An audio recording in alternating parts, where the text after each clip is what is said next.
Greg Hicks was the diplomat in charge that night, the only officer who's spoken out about that harrowing night. This is a simple story.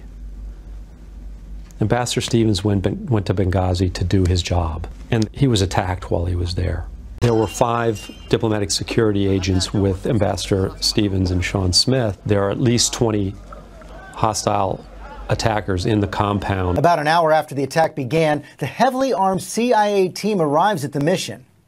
They begin trying to find the ambassador and Sean Smith, who were unable to get out of the burning building. After tremendous efforts in exposing themselves to serious harm, they did find Sean and pulled him out.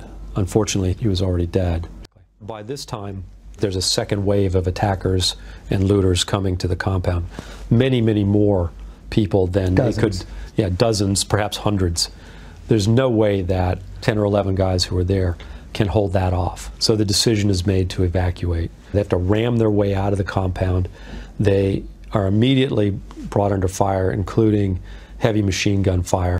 So I made sure that people knew that they were going to have to hold out for as long as they could. As the battle raged at the CIA annex, a crowd overruns the now abandoned mission.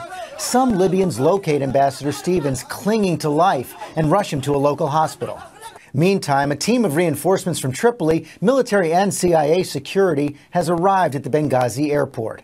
With the news of Stevens' death, the security team from Tripoli heads to the annex.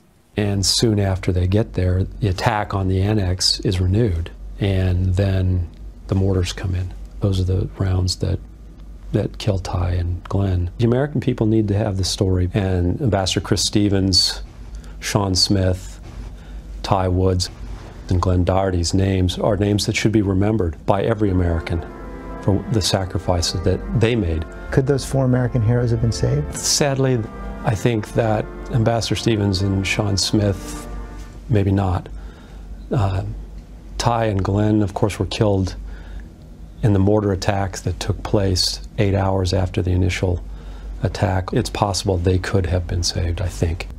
And the American staff in Benghazi and in Tripoli responded as we've been trained to do, in an amazing way, to save the lives of our people who were in Benghazi. Unfortunately, we lost 4 people in the line of duty.